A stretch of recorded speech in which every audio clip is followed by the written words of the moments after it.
des postes. La rue riposte. Il bourre des classes. La rue fait masse. Il nous provoque. La rue fait bloc. Les jeunes dans la galère. Les vieux dans la misère. Et de cette société-là, On n'en veut pas. et de cette société-là, On n'en veut pas. les jeunes dans la galère. Les vieux dans la misère. De cette société-là, On n'en veut pas.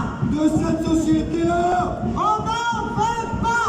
du fric, Pour les services publics pour l'action sociale, et médico-sociaux. et du fric, Pour les services publics l'action sociale, et médico-sociaux. et du fric, Pour les services publics l'action sociale, et médico-sociaux.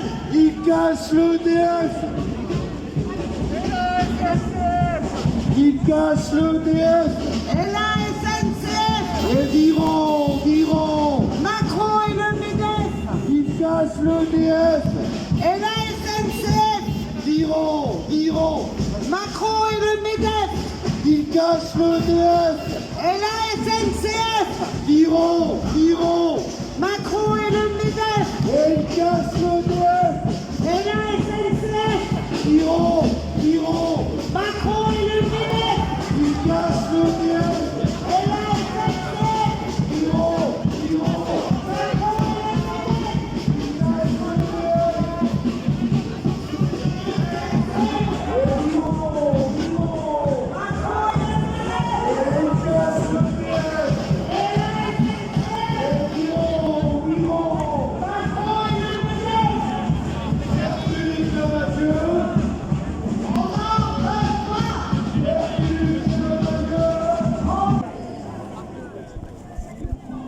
Au lieu de cela, la contre-réforme de l'assurance chômage, rejetée par toutes les organisations syndicales et qui n'a d'autre but que de faire de nouvelles économies, est poursuivie sur le dos des précaires et des privés d'emploi.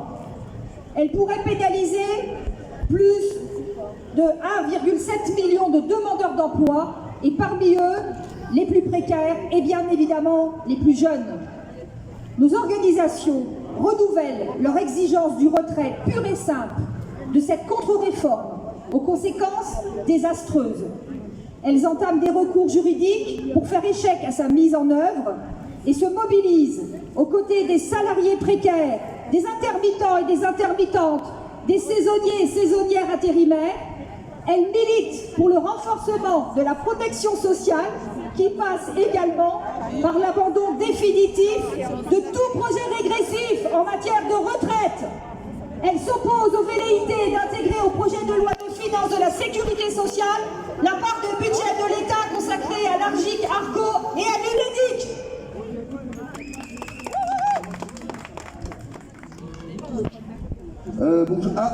Je dois dire ce texte en pétard.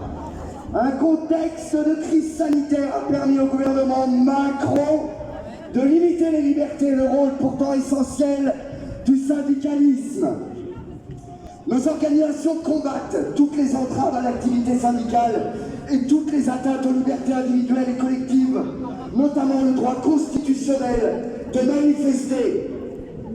Elles condamnent la prolongation sans fin de l'état d'urgence qui appelle au retrait des dispositions continues dans le projet de loi de sécurité globale, soi-disant pour la préservation des libertés, et les décrets sécurité intérieure qui remettent en cause ces libertés. Le 1er mai est une journée de lutte qui unit internationalement les travailleurs et travailleuses avec leurs organisations syndicales. Le progrès des droits sociaux et des garanties collectives est conditionné à ce que tout le peuple, tous les peuples, puissent vivre en paix et disposent des libertés individuelles et collectives indispensables à leur développement. Nos organisations réaffirment leur soutien au combat qu'ils et elles mènent avec leurs syndicats pour la justice sociale. Elles dénoncent la répression sanglante qui s'abat sur la population en Birmanie, Myanmar, ainsi qu'à l'encontre du syndicat HK-CTU à Hong Kong, dont le secrétaire général Lee Cheuk-yan a été menacé de prison. Elles agissent pour le respect immédiat des droits démocratiques et syndicaux. Nos organisations CGT, FO, FSU, Solidaire, CUT 45 appellent toutes les travailleuses et travailleurs à se saisir du 1er mai partout en France pour en faire une journée de mobilisation et de manifestation, pour s'engager avec détermination pour l'emploi, les salaires, les services publics, la protection sociale, les libertés et la paix dans le monde. Je voulais juste rajouter un petit mot, ça sera un petit mot moins formel on va dire. C'est juste pour vous dire que la coordination nationale des théâtres occupés, et donc nous aussi à Orléans, on a choisi de continuer à occuper le théâtre malgré la date du 19 mai qui a été retenue comme une possible réouverture des théâtres au tiers rempli.